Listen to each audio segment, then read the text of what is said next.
আসসালামু আলাইকুম এভরিওয়ান। আশা করি আপনারা অনেক ভালো আছেন। আমি অনেক ভালো আছি।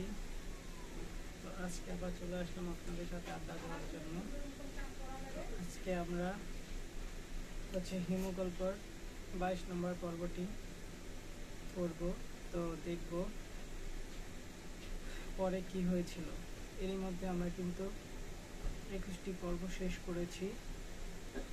তো এখন 22 নম্বর পর্বটি। তো বলবো আর একটা কথাই, কে হিমগল্পটি পড়েন এবং কেমন লাগে আপনাদের অবশ্যই কমেন্ট করে জানাবেন। আশা করি আপনাদের অনেক ভালো লাগে। আর হিমগল্প প্রত্যেকটা মানুষের কাছে অনেক প্রিয়। তো কে পড়েছেন হিমগল্পটি অবশ্যই কমেন্ট করে জানাবেন। ভিডিওটি ভালো লাগলে চ্যানেলটি সাবস্ক্রাইব করে দেবেন। তো চলেন আমরা শুরু করে দিই আজকের 22 নম্বর পর্বটি। গত পর্বে আমরা পড়েছিলাম রূপার এই যে রূপা রাশের সাথে তার বাড়িতে নিয়ে আসেন তখন তার বাবা রেগে যান। তো আমরা সেই পর্বটি এখন শেষ করব।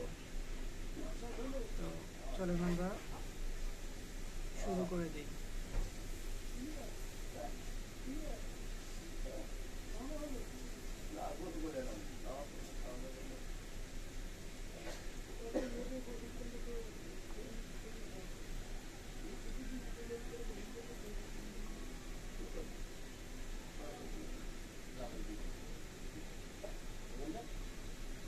ওকে, আমরা পড়েছিলাম রাশেদের আগ্রহ নিয়ে তাকিয়ে আসছিল। তো ওইটাই পড়েছিলাম। এখন আমরা ওদের পরে পড়ব। যাচ্ছি না যাচ্ছি।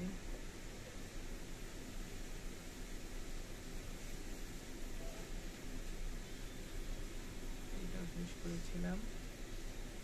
সন্ধ্যাবেলায় হারুন সাহেব বাসায় ফিরেছিলেন।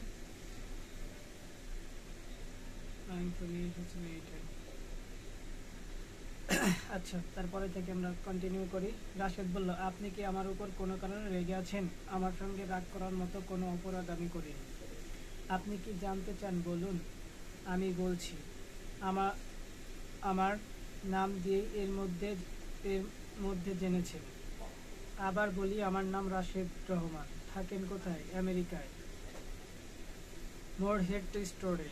কি করেন? মোরহেড স্টোর ইউনিভার্সিটিতে গত বছর আঙ্কেলের লেকচারার হিসেবে জয়েন করেছি। হারুন চেষ্টা করেছেন রাগটা ধরে রাখতে পারছেন না। রাগ দ্রুত কমা শুরু হয়েছে। তার সামনে দাঁড়ানো রাজপুত্রের মতো ছেলের উচিত সিনেমার নায়কের রোল করা। সে শেখাচ্ছে অঙ্ক। 15 দিনের এক বন্ধ করছে নাকি?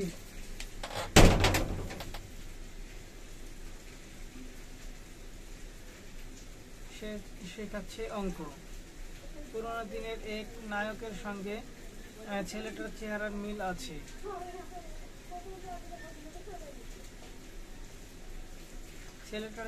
মিল আছে। সে উত্তম কুমার নয়তো উত্তম কুমার না। উত্তম কুমার এত সুন্দর না। ম্যাথমেটিক্স কোনো ব্রাঞ্চ আপনার পড়াশোনা টপোলজি পিএইচডি ডিগ্রি নিশ্চয় আছে? জি আছে। মলিনাকে কফির কথা বলে ঘুমিয়ে পড়লেন। কফি কি এখন খাবেন? খাবো। আপনি আঙ্কেল, লোক ইতিহাসের বিষয় আপনার আগ্রহ থাকার কথা নয়। আগ্রহ কি আছে? আমার সব বিষয়ে প্রবল আগ্রহ। হারুন হততম্ব করে বললেন, আমি ইতিহাসে মানুষ একটা এক্সপেরিমেন্টাল ইতিহাসের বই লিখেছি। এক্সপেরিমেন্টাল মানে কি? বইটা লিখেছি কবিতায়। রাশেদ আগ্রহের সঙ্গে বলল, প্রফেসর গ্র্যামো একটা আঙ্কেল বই কবিতায় লিখেছিলেন। বইটার নাম ম্যাথ ইজ রাইমেস। বলেন কি? অসম্ভব সুন্দর বই। আপনি পড়তে চাইলে আমি ব্যবস্থা করব। অবশ্যই পড়তে চাই। তখন হচ্ছে বই পড়ার জন্য সাজেস্ট করতেছিল রূপার বাবাকে, আর রূপার বাবার কিন্তু রাগটা আস্তে আস্তে কমে যাচ্ছিল। তো দেখা যাক কি হয়। ইন্টারনেটে বইটা আছে, আমি ডাউনলোডের ব্যবস্থা করছি। আপনাকে দয়া করে আধা ঘন্টা সময় দিন, আমাকে দয়া করে আধা ঘন্টা সময় দিন। হারুন বলেন, আগে কফি খাও, তারপর ডাউনলোড আপলোড যা করার করবে। তুমি বয়সে ছোট, এই জন্য তুমি করে বলেছি। রাশেদ বলল, আপনি আমাকে অবশ্যই তুমি করে বলবেন। আমি বয়সে ছোট বলে আপনার মেয়ে রূপাকে তুমি বলেছিলাম, সে রাগ করেছিল। হারুন দুঃখিত গলায় বললেন, আমার ওই মেয়ে নিজেকে মনে করে মহাজ্ঞানী, মায়ের স্বভাব পেয়েছে, তার মা নিজের মহাজ্ঞানী ভাবে। রূপার মায়ের সঙ্গে যে আমার ছাড়াছাড়ি হয়ে গেছে, এটা কি রূপা তোমাকে বলেছে? জি না। ওই সব কথা বললে সে লজ্জা পায়, তার সামনে হানি হয়, সম্মানের হানি হয়। তোমার কাছে বলতে কি সমস্যা? কিছুই বুঝলাম না। সে তো আর পিটিয়ে বলছে না, নিজের লোকের কাছে বলেছে। মান সম্মান নিয়ে বসে থাকার কোনো অর্থ আছে? তুমি বলো। রাশেদ বলল, কোনো অর্থ নেই। আমি যে ছাদে মাছ চাষ করি, রূপা তোমাকে বলেছে? বলেনি। কি মাছ চাষ করেন? দেশি মাছ, শোল, শিং, মাগুর, তেলাপিয়া। ওই মাছগুলো কেন জানি মরে যায়, 7 দিনের মাথায় মরে ভেসে ওঠে। রাশেদ বলল, মৎস্য বিশেষজ্ঞ কারো সঙ্গে আলাপ করা দরকার। মৎস্য বিশেষজ্ঞ পাবো কোথায়? মৎস্য বিশেষজ্ঞ তো আপনার ঘরে আছে। কে? তুমি নাকি? ইন্টারনেট, গুগলে সার্চ দিলে বের হয়ে পড়বে। আমি বের করে দেব? তার আগে চলুন আপনার মাছের খামার দেখে আসি। হারুন আনন্দের সঙ্গে বলল, চলো যাই। কফি ছাদে বসে খাওয়া যাবে। ছাদে বাগান করেছি, বাগান তোমার পছন্দ হবে। রূপার অবশ্য পছন্দ না, তার ধারণা ছাদে আমি জঙ্গল বানিয়েছি, যে কোনো সময় জঙ্গলে বাঘ দেখা যাবে। সস্তা মেয়েলি রসিকতা। বাগান সম্পর্কে তোমার যদি কোনো সাজেশন থাকে দিতে পারো। দুজনে ছাদে চলে গেলেন। রূপা বাজার নিয়ে ফিরেছে। গেস্ট রুমে কেউ নেই, বসার ঘরেও কেউ নেই। রূপা বলল, মলিনা, উনি কি চলে গেছেন? মলিনা হাসি মুখে বলল, ভাইজান ছাদে বিরাট গল্প চালাচ্ছে। খালুজান এমন গপ্প দিতেছে, আমি অবাক। যান দেখা আসেন, দেখলে মজা পাইবেন। মলিনা কোথায়?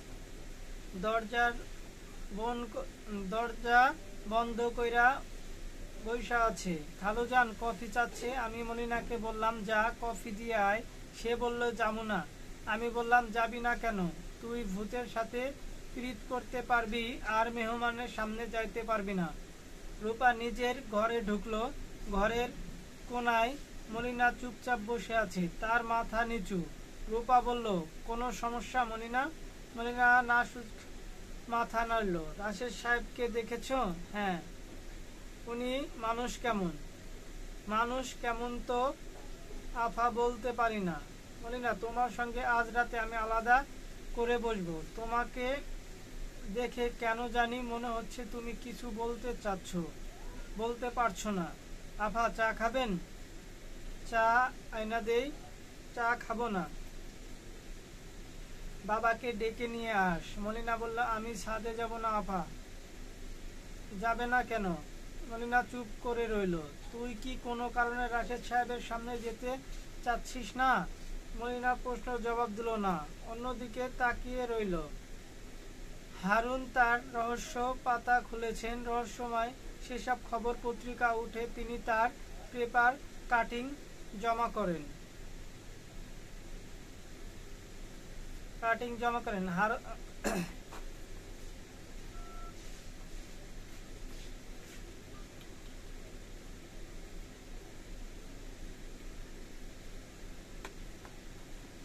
জমা করেন।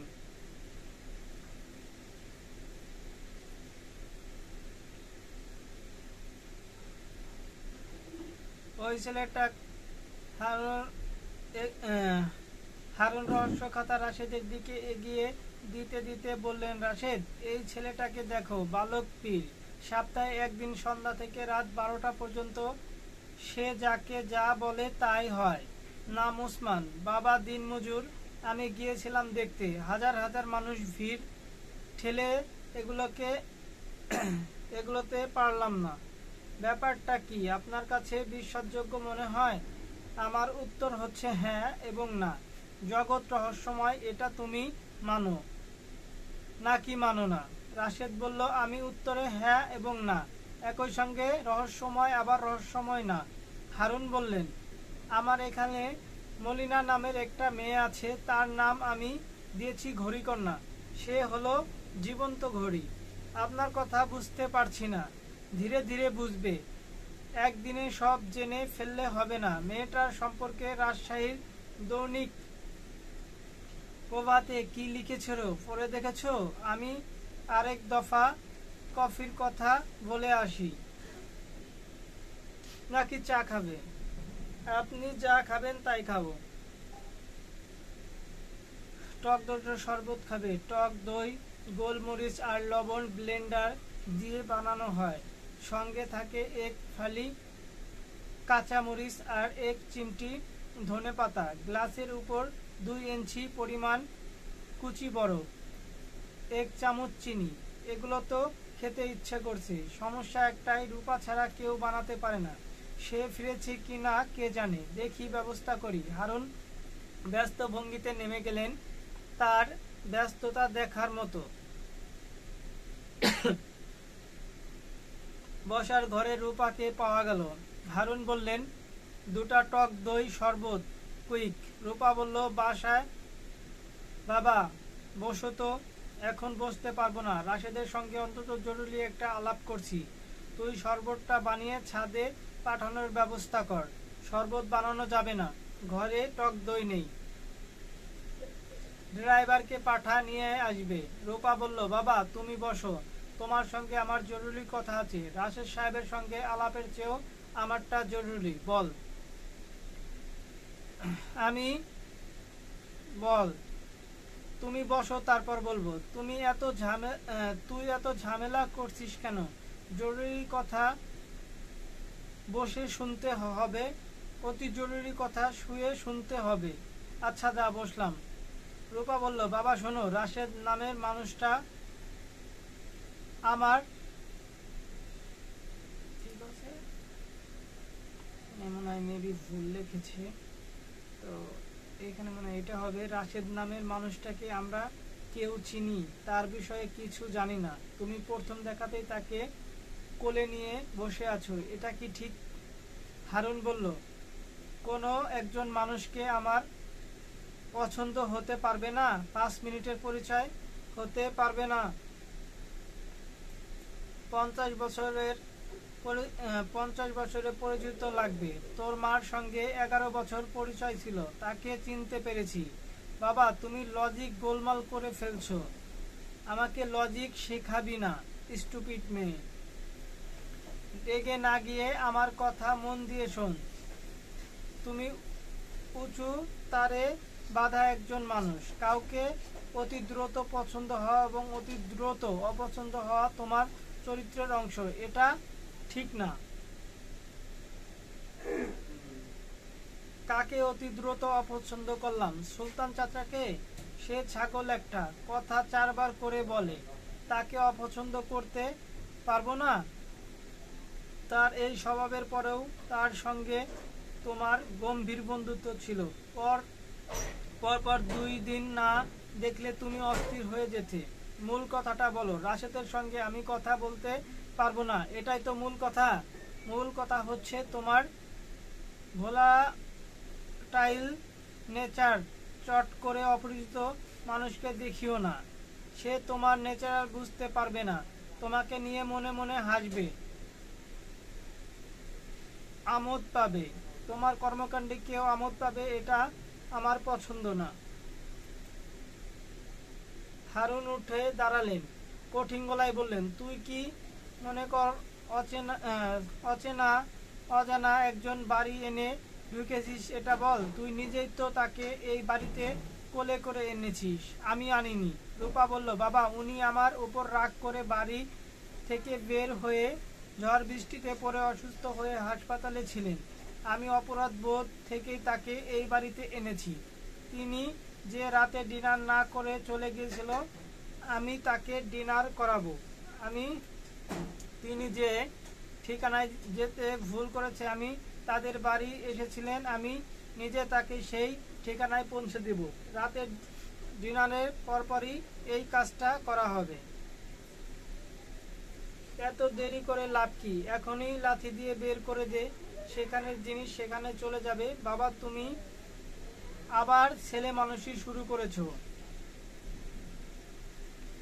হারুন বললেন, আমি ছেলে মানুষ, তাই ছেলে মানুষই করছি। তুই বুড়ি, তুই করবি বুড়ি মানুষই। যা, আমি তার সঙ্গে বাস করব না। কোথায় যাবে? বন জঙ্গলে চলে যাবে? গাছের ডালে ঝুলে থাকবো। ক্ষুধা লাগছে, গাছের পাতা খাবো। হারুন হন হন করে সদর দরজা খুলে রাস্তায় নেমে গেলেন। রূপা দীর্ঘশ্বাস ফেলে রাতের ডিনারের আয়োজন করতে গেল। রাশেদ নামের মানুষটা পরোটা মাংস খেতে মন চাচ্ছে। ঝাল মাংসর সঙ্গে বিস্কিটের মতো পরোটা। ছাদে আলো নেই, বাড়ির চারপাশে গাছপালার অন্ধকার গাঢ় হয়েছে। রাশেদ চৌবাচ্চার পাশে বসেছিল টক দই শরবতের অপেক্ষায়। হারুন ফিরছেন না, মনে হয় শরবত বানানোর প্রক্রিয়া জটিল, সময় লাগবে। রূপার বাবাকে রাশেদের ভালো লেগেছে। তার নিজের বাবা খানিকটা একই রকম ছিলেন। রাশেদের মা বলতেন, মানুষ কেমনে চিনবি বলবো, ঘোড়া চিনি কানে, রাজা চিনি দানে, মেয়ে চিনি হাসে, পুরুষ চিনি কাশে। তখন এটা হচ্ছে রাশেদের মা বলেছিল।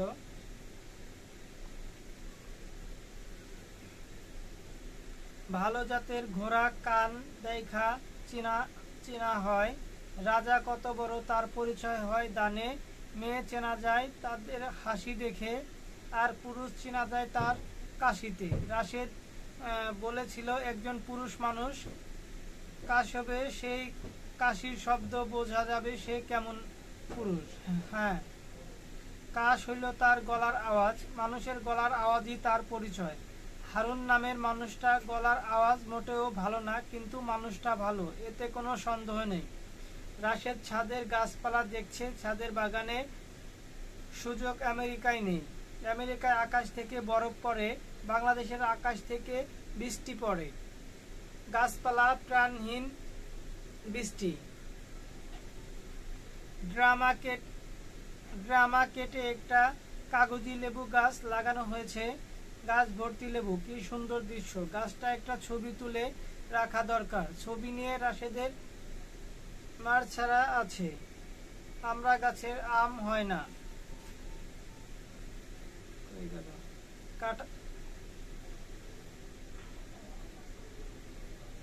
কাঁঠাল গাছে কলা, তেঁতুল গাছে জাম হয় না চিত্রফল। রাশেদ গাছ থেকে একটা লেবু ছিঁড়ল। লেবু ঘ্রাণ নিয়ে হৃদয় শুদ্ধ করা যাক। রাশেদের ঘ্রাণ নিল। অন্ধকার ছাদে ঘুরছেন। ওই যে রুফো গার্ডেন সুইচ, বাতি জেলে দেই।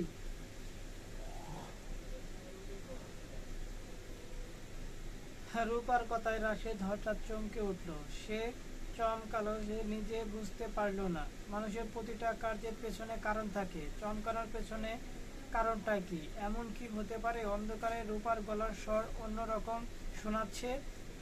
দিন রাত্রির সঙ্গে মানুষের গলার স্বরও বদলায়। রাশেদ বলল, বাতি জ্বালাতে হবে না, অন্ধকারে হাঁটতে আমার ভালো লাগছে। আপনার বাবা কোথায়? আমার উপর রাগ করে বাড়ি ছেড়ে চলে গেলেন। কি সর্বনাশ! রূপা বলল, সর্বনাশের কিছু না। মাসে একবার আমার উপর রাগ করে বাবা বাড়ি ছেড়ে চলে যান, ঘন্টা খানিক পর ফিরে আসেন। বাবার সঙ্গে অনেকক্ষণ আলাপ করলে বাবা আলাপ করলেন। বাবাকে কেমন লাগলো? রাশেদ বলল, ছড়া দিয়ে বলি।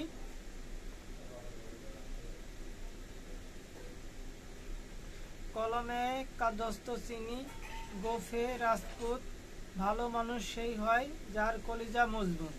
আপনার বাবার কলিজা মজবুত। রূপা বলল, অদ্ভুত ছড়া, কোথাও শিখেছেন?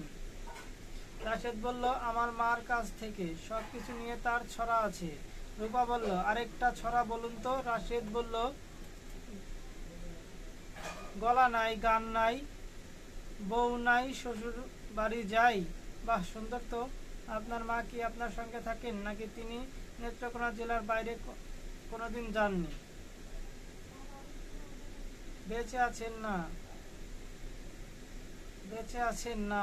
আপনার বাবা বেঁচে আছেন? জানি না। জানেন না মানে কি? রাশেদ বলল, আমার বাবা খানিকটা আপনার বাবার মতো। তিনি তিনি মার সঙ্গে রাগ করে বাড়ি ছেড়ে চলে যেতেন, আর রাগ সহজে করতো না। এমন হয়েছে 2 মাস ফেরেননি।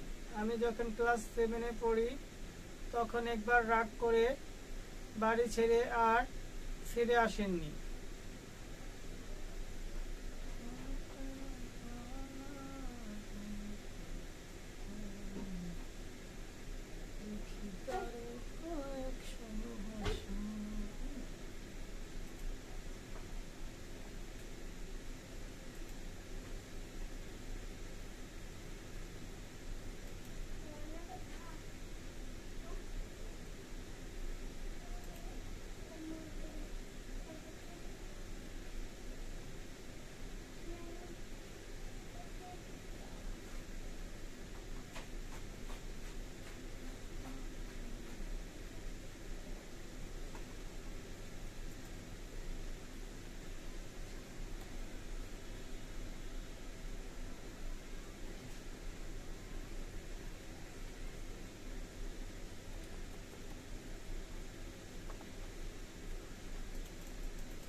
রাশেদ বলল, আমার বাবা খানিকটা আপনার বাবার মতো। তিনি রান্নাঘরে কাছে আর ফেরেননি। অবশ্যই শুনবো। রান্না হয়ে গেছে, আপনি যখন খেতে চান বলবেন, টেবিলে খাবার দিতে বলবো। বাবা গাড়ি নিয়ে যায়নি, গ্যারেজে গাড়ি আছে।